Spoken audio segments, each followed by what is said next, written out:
Mga kabunyog, mga kababayan, ayon kay dating Senador Sani Trillanes, kaya natatagalan ngayon, nahihirapan ang Korte Suprema doon sa motion for reconsideration sa impeachment ni Sara kasi nahihirapan si Senior Associate Justice Marvic Lunin mag-isip kung anong paliwanag para malusutan ang kontrobersya dahil sa kanyang sinulat na Supreme Court ruling. Kaya sa ngayon daw, medyo nahihirapan ang Korte Suprema kung anong gagawin. Kasi talagang lalagay sila sa alanganin. Mali-mali yung facts nila na pinagbatayan ng desisyon. Kaya ayon kay dating Senador Sani Trillanes, problemado ang Korte Suprema. Paano nila ito ngayon malulusutan? In-interview si dating Senador Sani Trillanes, tinanong siya kung anong masasabi niya sa nangyayari na ngayon sa Korte Suprema matapos mag-file ng motions for reconsideration ang House of Representatives at ang iba pang mga grupo. Tinanong si dating Senador Sani Trillanes, ano kayang nangyayari sa Korte Suprema ngayon?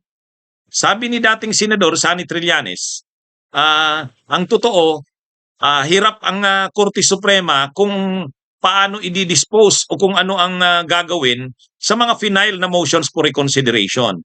Hindi naman to madaling ibaliwala o ibasura, i-dismiss kasi may matibay na mga batayan.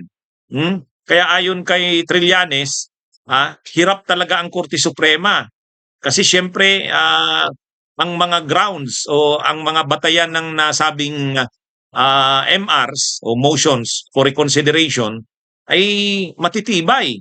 Lalo na ang kini-question ay yung mga naging desisyon ng Korte Suprema na naka-based o nakabatay sa mali-maling facts. Pag mali ang facts, mahirap na i-insist pa rin ng Korte Suprema yung ruling nito. Kasi mali nga ang mga facts na pinagbatayan, marami na ang nagkikriticize dito sa ganung bagay. Sabi ni Trillanes, mahirap naman na hindi tanggapin ng Korte Suprema ang ganung bagay na mali ang facts na ginamit nila, gayong napakalinaw na mali talaga. At dahil mali ang facts, dapat babago rin ang desisyon. Pag ininsist ng Korte Suprema yung kanilang desisyon kahit based ito sa mali-maling facts, nakakahiya para sa Korte Suprema. Pag-aaralan ng mga mag-aaral ng abogasiya, mag-aaral ng batas, ang ganung ruling, ang ganung desisyon na questionably walang matibay na batayan kasi mali nga yung facts na pinagbatayan. Kaya ayon kay Trillanes, ang totoo daw kahit si Senior Associate Justice Marvic Lunin na sumulat ng ponensya o ng desisyon, nag-iisip ngayon kung paano lulusutan. Kung paano lulusutan ang mga pag-question sa sinulat niyang desisyon. Iniisip nga daw ni Leonie na sa palabasin na yung mismong house ang hindi sumunod sa internal rules nila. Kaya lang kahit yung ganung paliwanag or naisip na lusot ay questionably pa rin.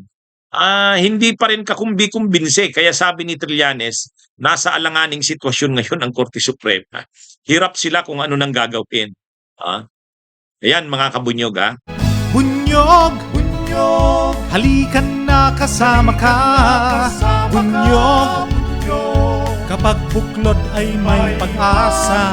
Luzon, Visayas, Mindanao, isa ang pananaw. Sa bagong Pilipinas ang bunyog isisigaw. Bunyog, bunyog, bunyog.